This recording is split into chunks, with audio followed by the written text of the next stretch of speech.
Potosí, Oruro, por ejemplo, que hubo en un motivo, cuando en una situación la parte de la minería bajó, entonces el gobierno de ese momento decidió justamente relocalizar los mineros.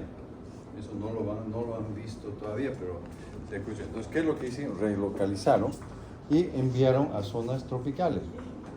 Enviaron al Chapare y entonces el individuo comienza a observar animales que no los ha visto comúnmente, ingresa y es sujeto de el contacto con los vectores, y acá estamos viendo ya un macrófago en el cual está entrando el huevoto, ¿ya? Después, generalmente, siempre hablamos que los parásitos del género Leishmania pertenecen a la familia Trypanosomatidae, por eso tienen mucha similitud con Trypanosomacrucis, ¿no? Y generalmente, de preferencia, los parásitos son de localización intracelular, especialmente en las células llamadas los macrófagos, ¿no? Pero van a tener diferencias en cuanto a una otra especie, también de acuerdo a la parte de la distribución geográfica, el comportamiento biológico y también muchos de los aspectos clínicos de la enfermedad, porque hablaremos de la leishmaniasis cutánea, hablaremos de la leishmaniasis mucocutánea y también la leishmaniasis visceral, ¿no?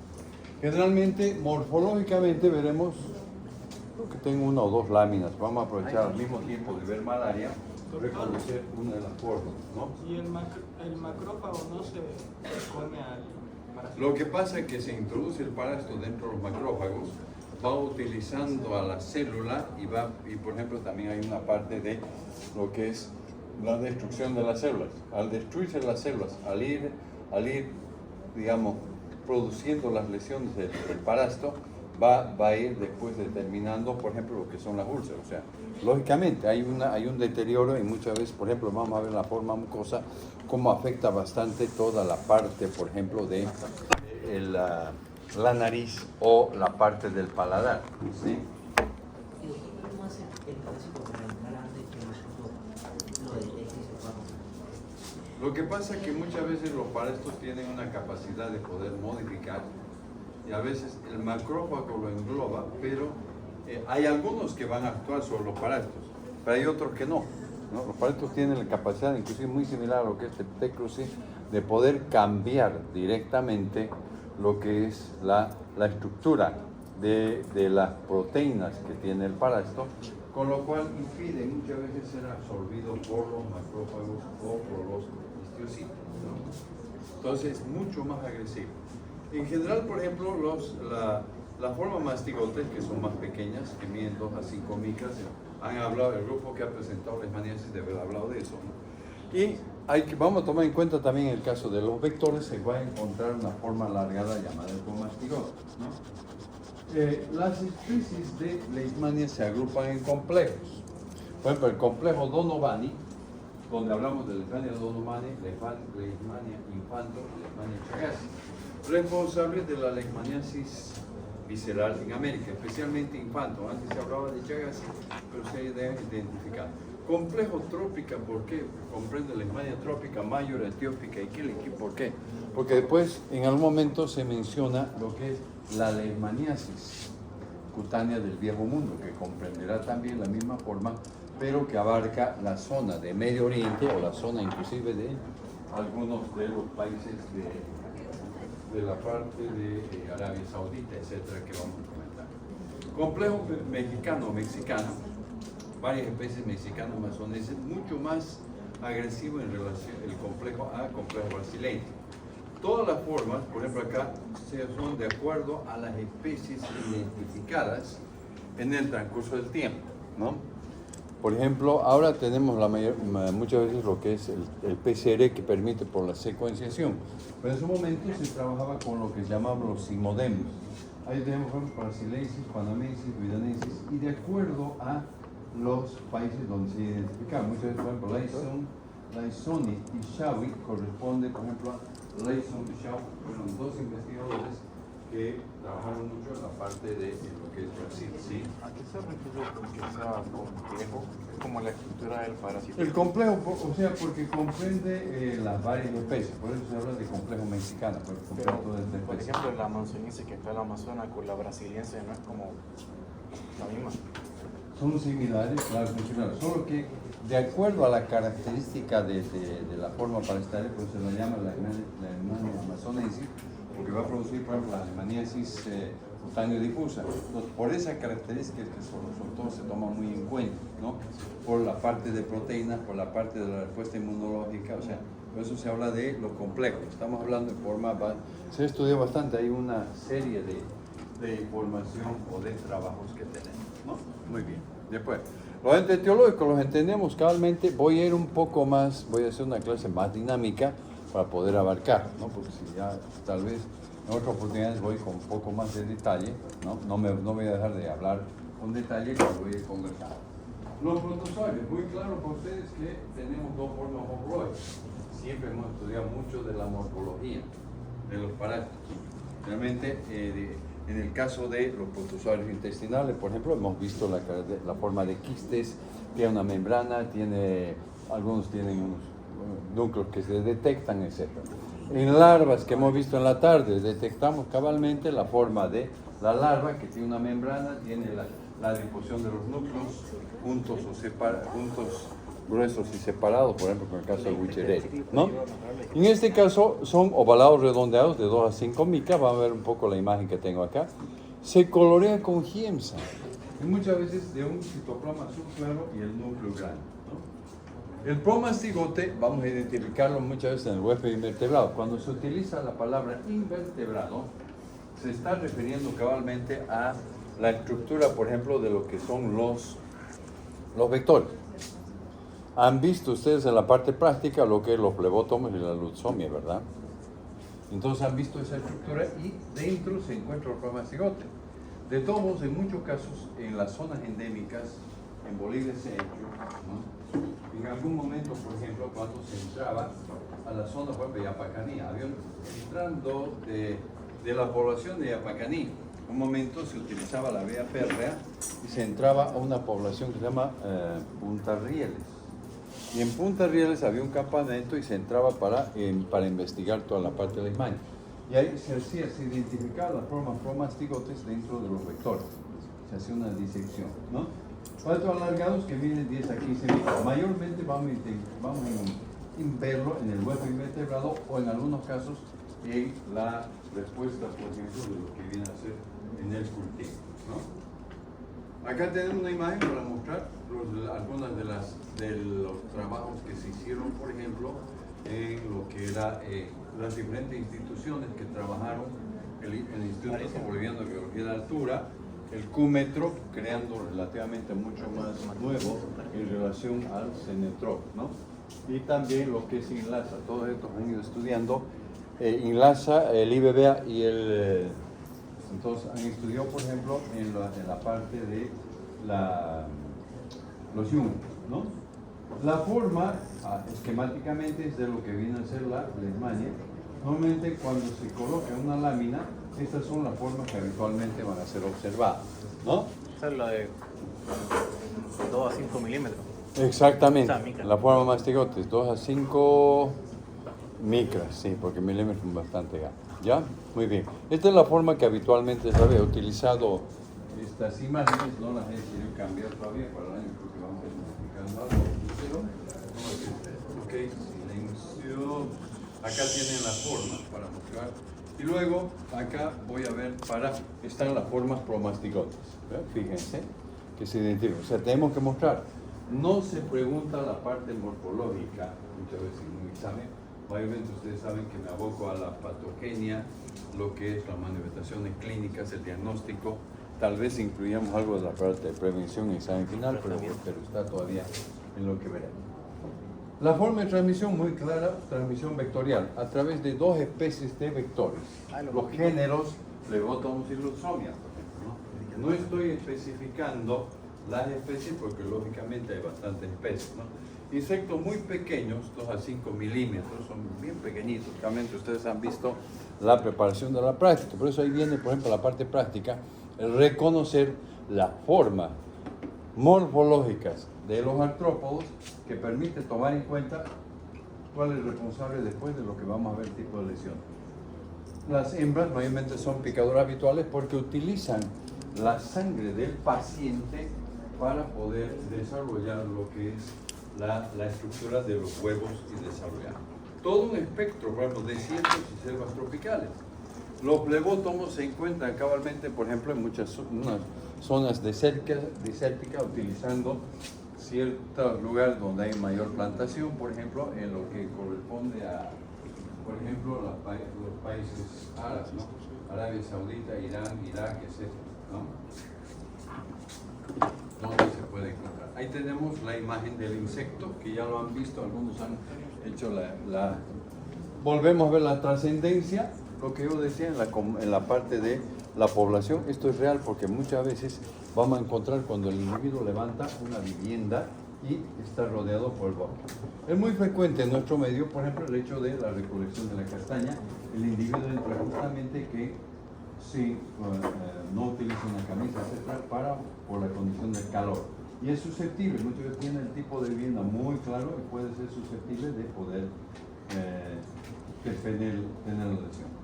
Ingresa en la selva, ¿no? Palmito, copoazú y otros productos, por ejemplo, que es muy frecuente, parte de Brasil, parte de lo que es la Amazonía peruana también, y también al momento, ¿no? Tenemos, por ejemplo, la parte de la Amazonía boliviana, ¿no? Pando, Beni, por ejemplo, son áreas muy endémicas. Santa Cruz, Beni, Pando, por ejemplo, la parte alemania, aunque también ha llegado a afectar a Tarija, ¿no? El ciclo de vida. Muy simple, muy claro en el sentido de que la transmisión depende del contacto hombre-vector, ¿no? Entonces, en el huésped vertebrado, en el hombre, cuando los amastigotes se reproducen intracelularmente por división binaria y rompen las células e invaden rápidamente otras. Entonces, tiene una capacidad de poder ir rompiendo o destruyendo las células y produciendo una necrosis. Es lo que después se expresa en la lesión, ¿no? Y el vector produce al contacto una lesión, una pequeña lesión que después se va a ir traduciendo en lo que después llamaremos la úlcera, ¿no? El contenido sexual llega a la luz del tubo digestivo y se alarga y desarrolla un flagelo. Los promastigotes siempre, o sea, una vez que ha ingresado, por ejemplo, dentro del vector, o el insecto picó a un huésped, se introduce dentro de él, llega directamente penetra dentro de lo que es la parte anterior del insecto y va invadiendo las células histiocytarias y se transforma en mastigote. O sea, entre promastigote y amastigote. Vamos a mostrar, sí. ¿Y el amastigote es como un huevo? No, eso, o sea, no se olviden que estamos hablando de protozoarios tisulares. Son células. No, huevos no, o sea, tenemos que hablar de células. Generalmente, ¿qué es lo que ocurre? El individuo que ingresa a la zona del bosque primario, entonces toma contacto con los flebótomos. El flebótomo va a tener en su organismo, en la proboscis, que es el elemento picador, va a tener la forma parasitaria que van a introducir, generalmente son los promastigotes, ¿no? Ingresan y después, ¿qué es lo que ocurre? Penetran, son fagocitados y penetran dentro de las células. Muchas de las células parasitadas por el parásito lo que hace es comienza a proliferar y comienzan después se multiplican y multiplican en células macrófagos, etc. Se liberan. Generalmente van a estar presentes en las células. Cuando hay una nueva picadura de otro insecto, ingresan los amastigotes por la proboscis, llegan directamente, se transforman en promastigotes en el intestino medio y se dirigen hacia la proboscis. Entonces es un ciclo bastante puntual. Entonces, en el lugar donde quedó acá la herida, por ejemplo, es donde va a ser tomado directamente la forma parasitaria. Entonces solamente el mastigote puede replicarse y continuar su ciclo como está en el... Claro. Como el Utsumilla. Sí, claro. No se ciclo en el humano entonces. Claro, normalmente a mastigote no, porque no tenemos los mastigotes acá, O sea, normalmente los mastigotes sí. mayormente la masticante va formando y requiere el paraesto que intervenga el vector para que desarrolle la otra forma que es el promasticón. ¿Ya? O sea, yo no puedo contagiar a una persona directamente. No, tiene que ser a través de, o sea, el contagio, la transmisión es vectorial. No hay vuelta, ¿no? No hay forma de que yo me contagie así, ¿no? Otra enfermedad sí, pero en este caso no. Entonces yo puedo estar, si estoy dentro de un ambiente con un paciente con leishmania, pero hay los vectores correspondientes, lógicamente tengo el riesgo de contagio, ¿no? Acá, ¿por qué la imagen de un niño? Porque muchas veces los pacientes se dirigen hacia las poblaciones donde van a ir o a las zonas que van a colonizar, se dirigen con la familia, ¿verdad? Ok, muy bien. Formas clínicas. ¿Se acuerdan que he preguntado también en la parte de lo que es amibiasis, ¿no? Indique 3 formas clínicas, no signos y síntomas, ¿verdad? Diferentes etapas que presenta, y acá lo he desglosado en esta forma, ¿no? Primeramente hablamos de la leishmaniasis tegumentaria americana, ¿no? Comprende la forma cutánea, forma mucocutánea. Hay la forma cutánea difusa. La leishmaniasis cutánea del viejo mundo, que es muy similar, pero no produce la forma mucocutánea. Y la leishmaniasis visceral. O sea, he desglosado esto para que podamos ir entendiendo un poco, ¿no? ¿Está claro? Sí. Creo que sí. Voy a seguir un poquito más rápido para que puedan ir captando si hay alguna cosa. La distribución de la enfermedad está relacionada justamente con las condiciones. Sabemos que hay condiciones ecológicas y socioeconómicas. Puede haber la presencia de leishmaniasis en las zonas andinas del Perú y Ecuador. Y si está, por ejemplo, guarda relación con el desarrollo de los vectores entre los 700 metros hasta los 3.000 metros sobre el nivel del mar. Lógicamente, guarda eso, pero a 3.000 metros no vamos a tener. Es diferente, por ejemplo, en los Yungas de La Paz. Los Yungas es una zona mucho más baja, no tiene 3.000 metros, entonces normalmente hay que bajar unas rutas bastante especiales, aunque se ha mejorado eso, ¿no? Y siempre se han conocido con nombres populares, por ejemplo, la úlcera de los chicleros, por el desarrollo de la lesión, por ejemplo, muchos pacientes en el lóbulo de la oreja. La forma mutante, la UTE en Perú, relacionado con el idioma quechua, por ejemplo, ¿no? Posteriormente se habla, por ejemplo, de lo que es la espundia. Muchas veces el paciente conoce con nombre de espundia o le llama lepra blanca, ¿no? Acá un poco la distribución. Esta imagen me salió un poco, no es que está totalmente grande el abdomen, está grande, pero no la circunstancia por el tipo de imagen, ¿no? Endémica, 82 países, se mantiene 350 o más millones de personas, ¿no? Incidencia de 600.000 casos. Por ejemplo, cuando hablamos también primeramente de la leishmaniasis tegumentaria americana, transmisión vectorial, muy clara. Puede ser intradomiciliario cuando el vector está próximo a las viviendas. Muchas veces el individuo ha levantado las viviendas próximas al bosque primario. El peridomicilio, que siempre hablamos, cuando el contacto hombre-vector alrededor del domicilio, ¿no? Las personas se exponen a la picadura del vector al internarse en el bosque para realizar diferentes actividades agrícolas. Muchas veces ahí corresponden los agricultores, los pescadores, cazadores, etc., ¿no? Muchas veces, por ejemplo, que después los madereros también están dentro del precio, ¿no? Ya vuelvo a mostrar la imagen.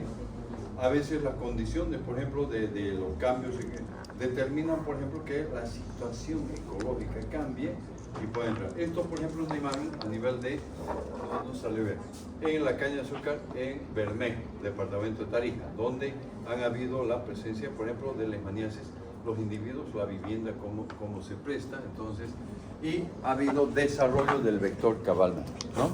Aunque, por ejemplo, en nuestro medio hay en nuestro país, en todos los departamentos del país, por ejemplo, están lo que son los programas departamentales de leishmaniasis. ¿Por qué? Ustedes miran, por ejemplo, el departamento de Potosí.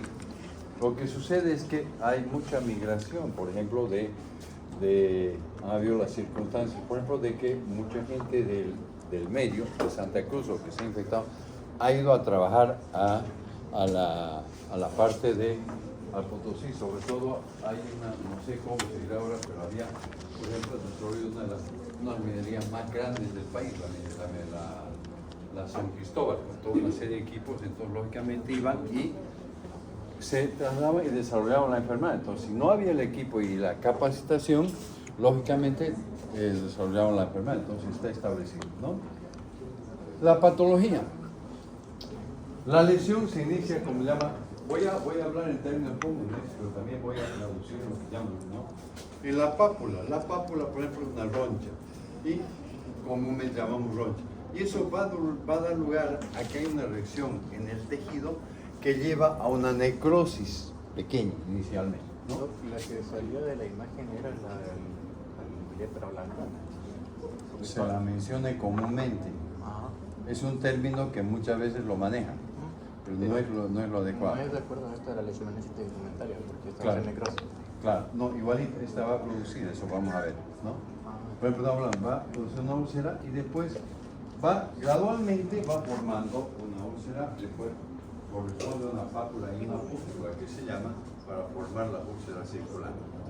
Generalmente en el tejido inflamatorio, cuando muchas veces se hace un estudio, por ejemplo, o se hace una biopsia, se va a ver la presencia, por ejemplo, de células retiocitarias, de macrófagos, etcétera, que muchas veces informa el anatomopatólogo cuando ha realizado la muestra de una úlcera de un paciente, ¿no?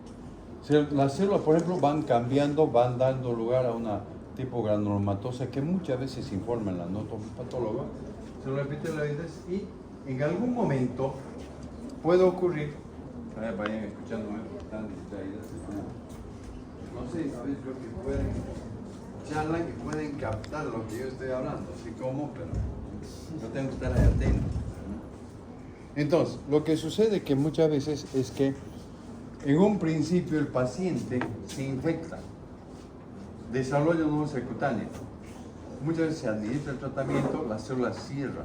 Al cabo de algunos años puede ocurrir, por ejemplo, que haya unas lesiones mucosas a nivel, porque hay una diseminación linfohemática a través de la sangre, ¿no? Y la linfa. Y puede llegar, por ejemplo, a nivel, por ejemplo, de toda la parte del paladar, lo que es la nariz, ¿no? Y eso determina cabalmente lo que después hablaremos de la leishmaniasis mucosa, ¿ya? Y puede producir destrucción de la orofaringe, que vamos a mostrar en cuanto a las imágenes. La infección siempre, lo que vuelvo a repetir, cuando el vector toma contacto con la forma inocula. Los macrófagos van a fagocitar los promastigotes y luego forman un fagosoma. Pero no llega a influir y muchas veces permite que los pacientes puedan silencio. Tengo que subir más el metal de voz porque están, ¿no? Y se van transformando en amastigotes. Permite un desarrollo que va a llevar a una reacción inflamatoria con predominio de las células, ¿no? Acá tenemos, no voy a entrar mucho en detalle, pero influye todo el factor inmunológico para lo que es La leucina y el factor caso de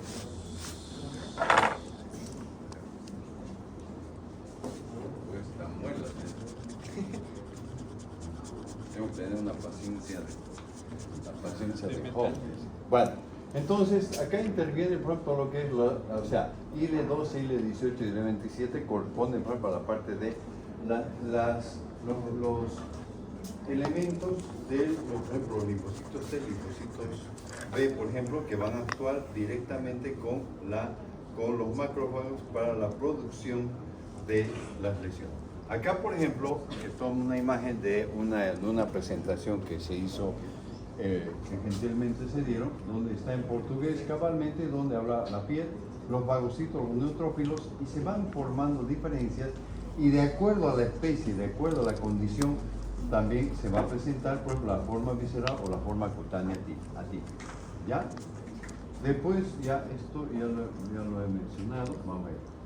La sintomatología, ¿qué tipo de síntomas? Aquí no hablamos por lo abdominal, en el hipocondrio derecho, etc. Lo vamos a mencionar primeramente que la lesión típica en la leishmaniasis tegumentaria americana es la úlcera, ¿no? Y primero no comienza con la úlcera, tiene que haber un desarrollo, muchas veces hay una mácula o hay una característica que uno va reconociendo directamente, ¿no?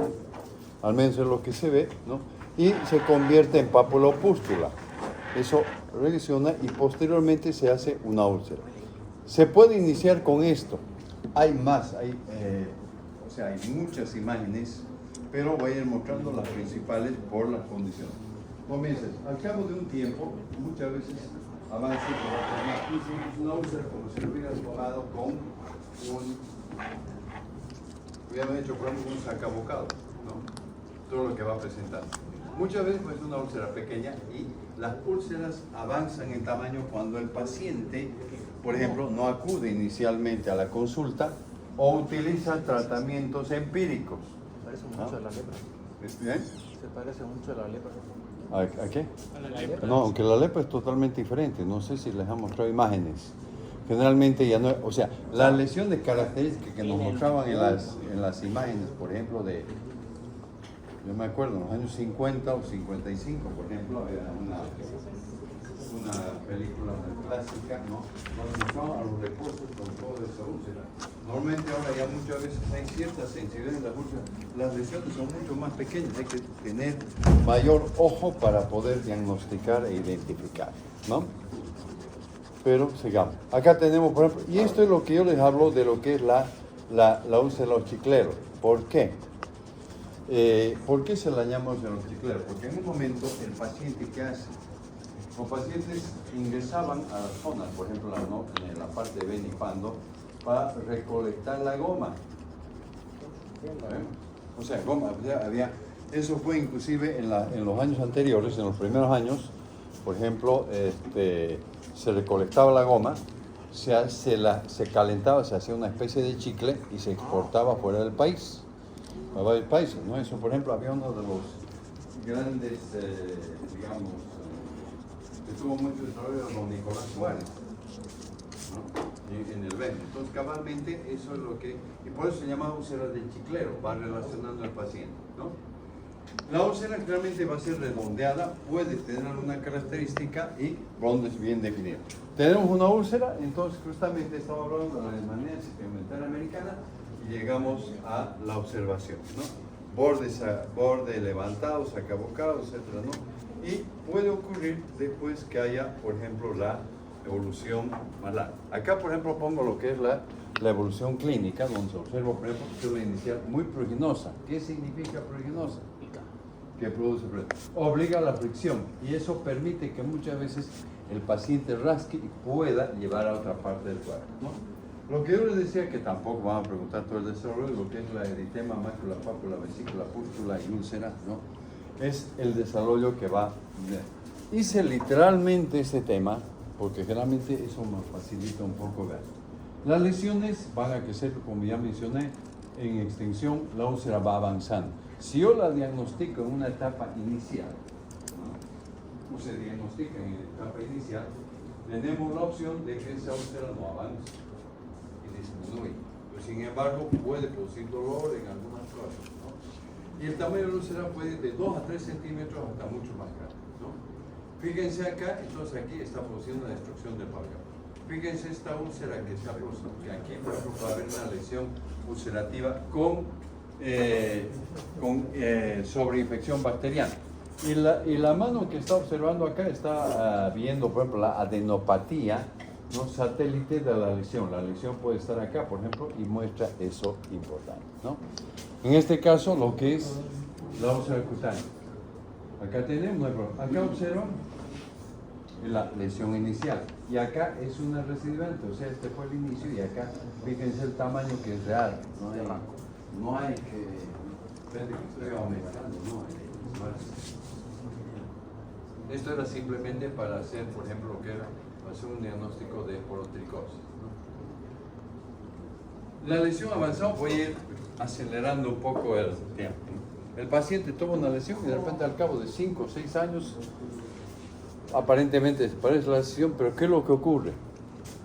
Las lesiones pueden situarse en lo que es la mucosa del tabique nasal, la rinofaringe y también la laringe. Entonces, se puede observar síntomas prurito, obstrucción nasal, el paciente comienza a tener una dificultad de secreción, que es importante, y congestión fundamentalmente, ¿no?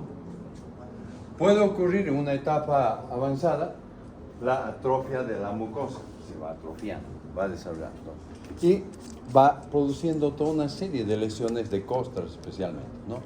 Y llama la atención que en algún momento, a lo largo del tiempo, se produce una destrucción del tabique.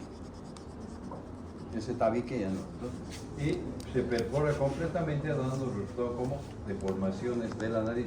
Y observable en unos momentos se habla de nariz de tapiz, ¿no? Ahora, ¿qué llama la atención ahí, por ejemplo? ¿Cómo está esa nariz? Si yo la describo.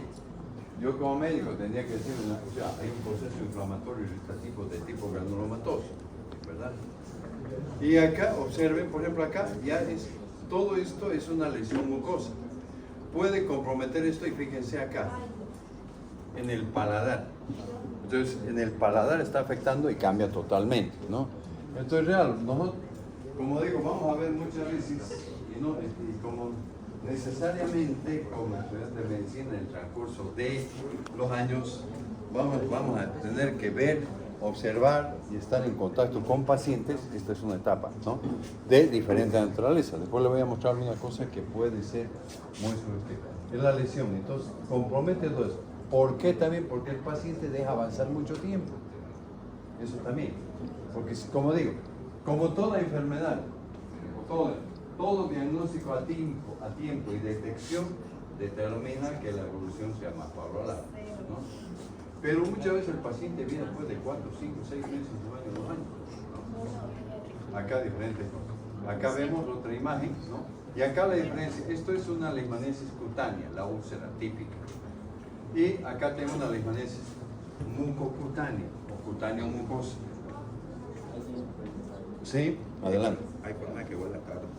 ¿Cuál? ¿Esto? Dependiendo de si no ha afectado mucho esto, se puede hacer, hay que hacer tratamiento inicial. A veces requiere por ejemplo, en algunos casos, reconstrucción quirúrgica, ¿no? Hacer el tratamiento inicial.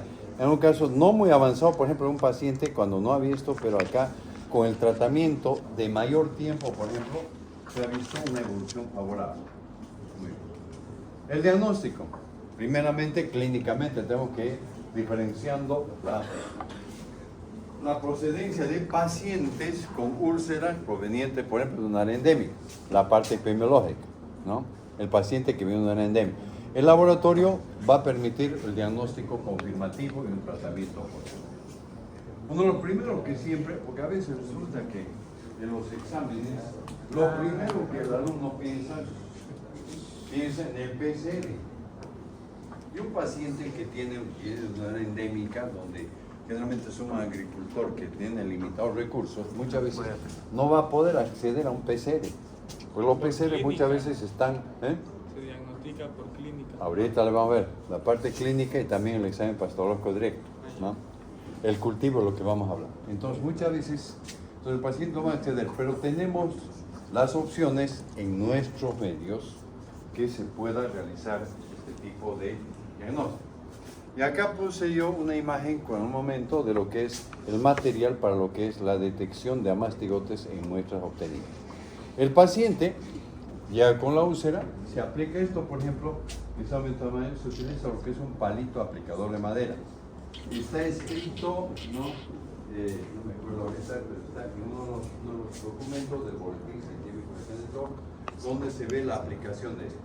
Permite mover dentro de la úlcera y producir menos daño, porque en algún caso se utiliza, por ejemplo, lo que es el bisturí. En algunos casos preconizan otro la utilización del bisturí, pero sin embargo el palito aplicador es mucho más práctico. ¿Qué es lo que se hace con el palito? Esto se ha tomado de la úlcera, se coloca un portaobjetos, se fija, siempre se fija con alcohol metílico y luego se tiñe con pienso. Y en el caso de esto, por ejemplo, toda esta forma que estamos viendo corresponde a los amastigotes teñidos con piensa, con lo cual se llega a un diagnóstico. Si yo en un examen directo puedo llegar a un diagnóstico, eso me permite de todos modos tomar la decisión en cuanto al inicio del tratamiento. ¿Y cómo se identifica si es complejo? Si es la leishmaniasis Lo que pasa brasiliensis. que de acuerdo al tipo de lesión, de acuerdo a la procedencia, y sabemos, por ejemplo, que en Bolivia mayormente tenemos la leishmaniasis brasiliensis frecuentemente. Y también tenemos un caso de leishmania mexicana, ¿no? No tenemos la trópica porque sabemos que es en otro lado. La leishmaniasis visceral vamos a identificar más adelante en el caso, por ejemplo, de los pacientes, ¿no?, que adquieren en áreas endémicas específicas en Bolivia, por ejemplo, ¿no? Puerto Quijarro, lo que es Puerto Suárez, y hay otra, por ejemplo, Carmen Rivero Torres, ¿no?, la zona, ¿no? Pero sí, solamente por hacer la IEMSA no se puede saber. Vamos a ver la diferencia, por ejemplo, en la leishmaniasis visceral. Por el GIEMSA no, lo importante es que identificamos la leishmaniasis. La leishmaniasis para ver. Exactamente. Y después con esto ya iniciamos. Y si tenemos las lesiones en la piel, hablamos de la leishmaniasis cutánea. Ya, muy bien. Biopsia, ahora, acá voy a aclarar, esto lo puse acá, pero voy a modificar para Doctor. la biopsia, sí. Y, por ejemplo, si no hay microscopio o algo cerca, ¿se puede con la lesión nomás saber?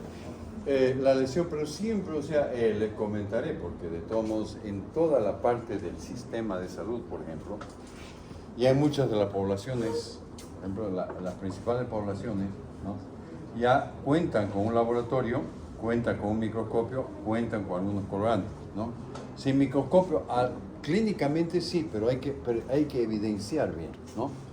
Entonces uno va, por ejemplo, a Puerto Quijarro, Puerto Suárez, hay laboratorios establecidos. Me voy a San Ignacio de Velasco, me puedo ir, por ejemplo, también mucho. O sea, en eso sí se ha avanzado tener los equipos mucho más sencillos, ningún problema.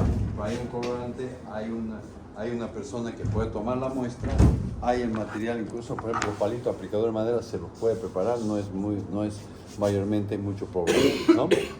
Ahora, antes de la biopsia, generalmente vamos a ver, por ejemplo, que puede haber el cultivo. Limpieza con solución fisiológica y se toma la muestra, este es la úlcera real, con una jeringa que tiene antibiótico y solución fisiológica.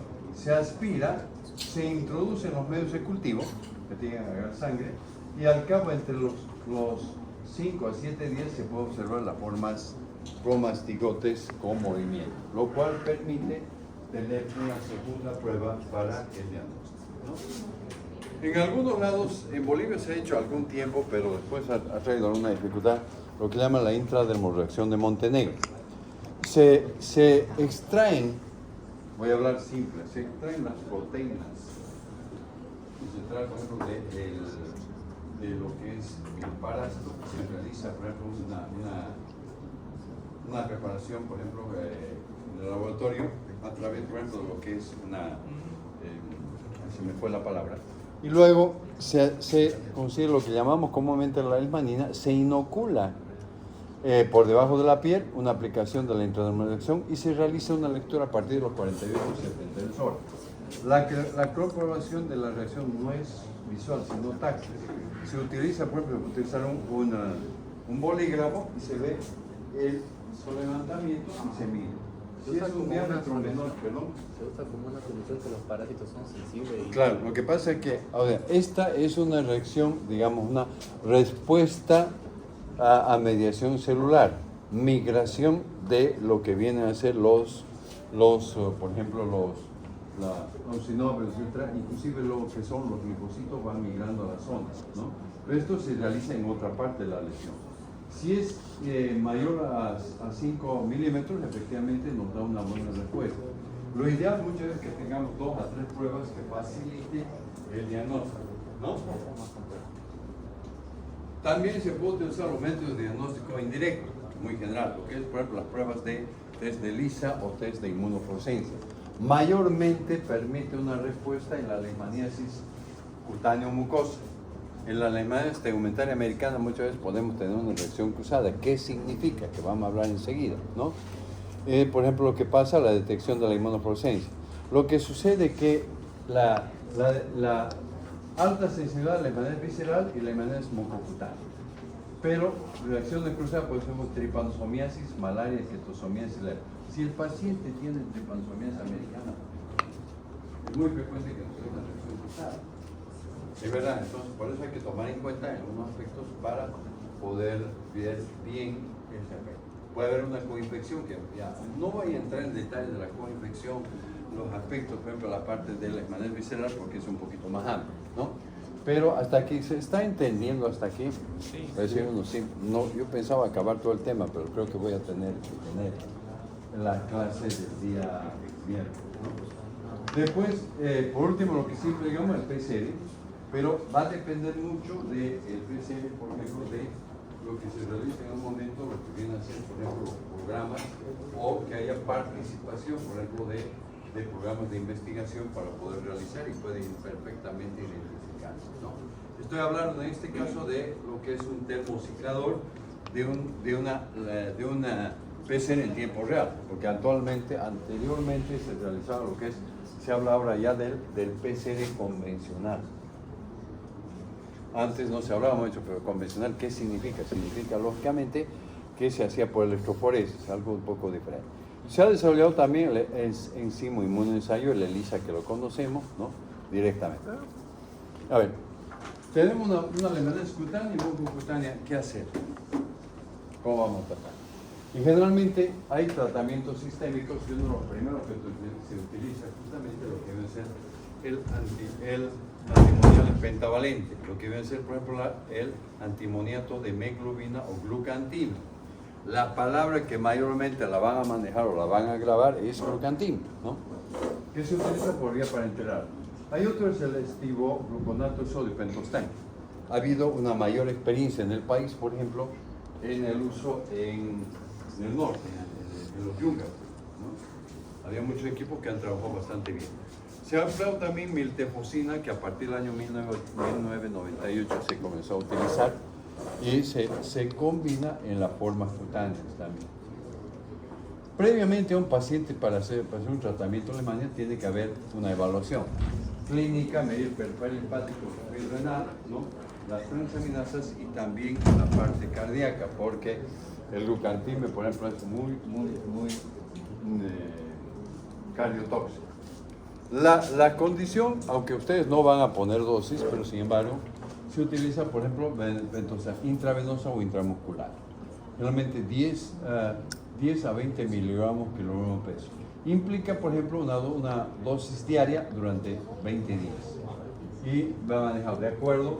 Generalmente se maneja dosis máxima de 3 ampollas, aunque se puede evaluar en los pacientes muchas veces que hacen una resistencia, pues se tiene que administrar, por ejemplo, un momento por un mayor tiempo, ¿no?